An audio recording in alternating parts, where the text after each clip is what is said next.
বাংলাদেশের সার্বিক পরিস্থিতির চাপে কিন্তু পশ্চিমবঙ্গেরও অনেকটা দিশাহারা অবস্থা।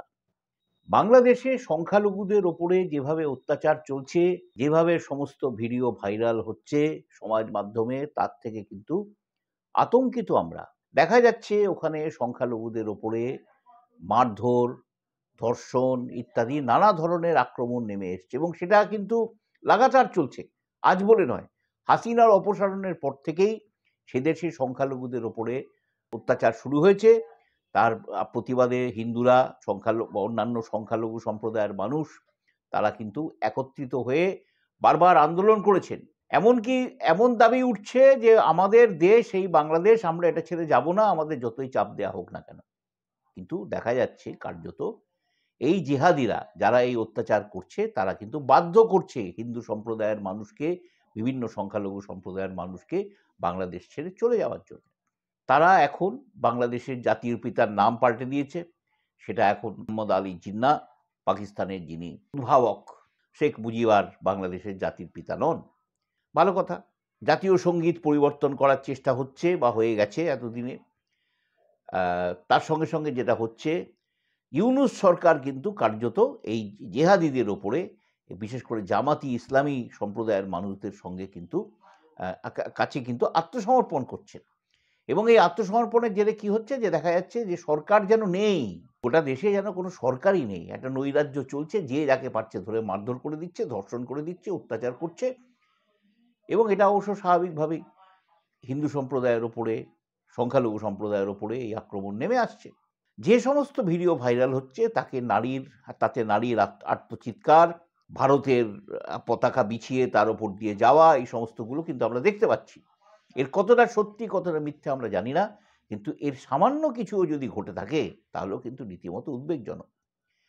ইউনূসকে কিন্তু ইতিমধ্যেই সতর্ক করেছে ভারত। প্রথম দিনই থেকে, যেদিন তিনি ক্ষমতায় এসেছিলেন প্রথম দিন থেকে কিন্তু তাকে সতর্ক করে যাচ্ছে যে সংখ্যালঘুদের ওপরে যেন কোনো অত্যাচার না হয়। ভারত আবার বলেছে সংখ্যালঘুদের ওপরে এই অত্যাচার বন্ধ করতে হবে। আমেরিকা হুমকি দিয়েছে ইউনূসকে যে এই অত্যাচার বন্ধ না হলে কিন্তু আমেরিকা ব্যবস্থা নেবে। দেখা যাচ্ছে কেন্দ্রীয় সরকার, আমাদের ভারতবর্ষের কেন্দ্রীয় সরকার কোনো ব্যবস্থা নেওয়ার আগেই কিন্তু এখানে বিজেপি সোচ্চার হয়েছে এই ব্যবস্থা নেওয়ার ব্যাপারে। তারা ইতিমধ্যেই মিছিল করেছে হিন্দুদের সমর্থনে। তারা ইতিমধ্যে শুভেন্দু অধিকারী বলে দিয়েছেন যে আপনারা ভিসা দেওয়া বন্ধ করে দিন, কেন্দ্রীয় সরকারকে বলেছে, বাকি এপারটা আমরা সামলে নেব। আবার দেখা যাচ্ছে দিলীপ ঘোষ, বর্ষিয়ান বিজেপির নেতা, তিনি কিন্তু উত্তর ২৪ পরগনার গাইবাঁধার বাজারে একটি সভা থেকে বলেছেন যে ইসরায়েলের কায়দায় হামলা করতে হবে। কীরকম না, ইসরায়েল যেমন বিভিন্ন আরব দেশের ওপরে হামলা করে চলেছে নিজেদের স্বার্থ সিদ্ধি করার জন্যে, নিজেদের স্বার্থে আঘাত দূর করার জন্যে, বা আঘাত হলেই যেমন করছে, সেরকম ভারতকেও করতে হবে। বাংলাদেশে দাবি উঠেছে চট্টগ্রাম সহ আশেপাশের বেশ কিছু এলাকা নিয়ে, যেটা বাংলাদেশ থেকে খানিকটা সাইডে, খানিকটা বিচ্ছিন্ন, মানচিত্র দেখলেই আপনারা বুঝতে পারবেন, সেই জায়গাটাকে জুড়ে একটা হিন্দু রাজ্য, স্বাধীন হিন্দু রাজ্য তৈরি করে দেওয়ার। হিন্দুদের পক্ষে কিন্তু সম্ভব হচ্ছে না বাংলাদেশে থাকা, এটা কিন্তু এর দ্বারা প্রমাণিত হচ্ছে। এখন এর কতটা কি দাঁড়াবে সেটা আমরা জানি না। তবে আমরা পশ্চিমবঙ্গবাসী বাংলাদেশের কিছু হলে কিন্তু অত্যন্ত উদ্বেগে থাকি। তার উদ্বেগের কারণ হচ্ছে সেই ৭১-এ ওই দেশে খান সেনাদের অত্যাচারে, রাজাকারদের অত্যাচারে, আরও বিভিন্ন ধরনের যে সমস্ত সংগঠন তৈরি করে দিয়েছিল পাকিস্তান, তাদের অত্যাচারে কিন্তু ওই বাংলাদেশ ছেড়ে শত শত মানুষ, লক্ষ লক্ষ মানুষ, সব মিলিয়ে ১ কোটি শরণার্থীর বোঝা কিন্তু আমাদের বইতে হয়েছিল ৭১-এ। এবং তার ফলে আমাদের অর্থনীতির উপর প্রচণ্ড চাপ পড়েছিল, এতে কোনো সন্দেহ নেই। সেই অবস্থা যা ছিল ৭১-এ, যা ছিল তার থেকে কিন্তু আজকে আমাদের এই পশ্চিমবঙ্গের অবস্থা আরও খারাপ। আমাদের এখানে জিনিসপত্রের দাম বেশি, আমাদের এখানে বাসে এত ভিড় হয় যে বসতে জায়গা পাওয়া যায় না, সমস্ত রাস্তা ভিড়ে ভিড়াক্রান্ত, সমস্ত প্রদেশ থেকে লোক কিন্তু পশ্চিমবঙ্গে আসছে। এর মধ্যে কতজন বাংলাদেশি আছে তা আমরা জানি না।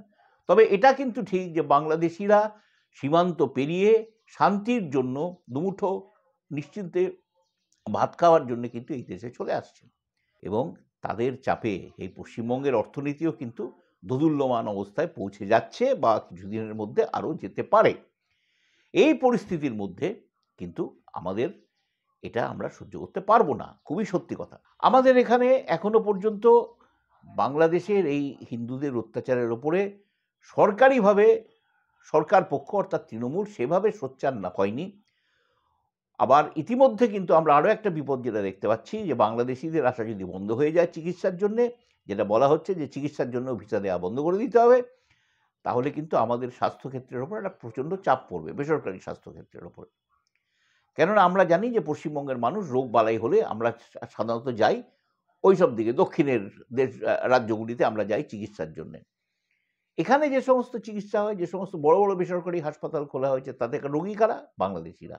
বহু চেম্বার আমি দেখেছি এই এই কয়েক মাসের মধ্যে খাঁ করছে, ফাঁকা, গেলেই ডাক্তার দেখানো যায়, যেখানে এত মানে বিশাল লাইন পড়তো এবং আপনাকে 30, 40, 50 জনের পরে আপনি একটা টিকিট পেতেন। সেই অবস্থা কিন্তু এখন আর নেই। এর ফলে কিন্তু এই স্বাস্থ্যক্ষেত্রে যারা করে কমে খাচ্ছেন, যারা চাকরি বাকরি করছেন, তাদের ওপরেও কিন্তু একটা আঘাত আসতে পারে। দু দেশের পণ্য রপ্তানি হয়, অনেক পণ্য আসে ওদিক থেকে, আমরাও এখান থেকে পাঠাই। সেই সমস্ত পণ্য টণ্যগুলো নিয়েও কিন্তু টানাপোড়েন হতে পারে। এই বর্ধমানে আমি বসে যখন এই টক দিচ্ছি, বর্ধমানের রাইস মিলগুলো একটু আশার আলো দেখেছিল, কেননা সরকার ওই চাল রপ্তানির ওপরে যে শুল্ক হয় সেটা অনেকটাই মকুব করে দিয়েছিল বা প্রায় কার্যত তুলে দিয়েছিল। নার্সিংহোমগুলো নতুন করে আবার খোলার কথা ভাবা হয়েছিল। সেই পরিস্থিতি যদি অন্যরকম হয়ে যায়, ভারতের সঙ্গে বাংলাদেশের যদি সত্যিই সম্পর্ক সব দিক থেকে বন্ধ হয়ে যায়, তাহলে কিন্তু দুদেশের পক্ষ থেকেই বিপদ।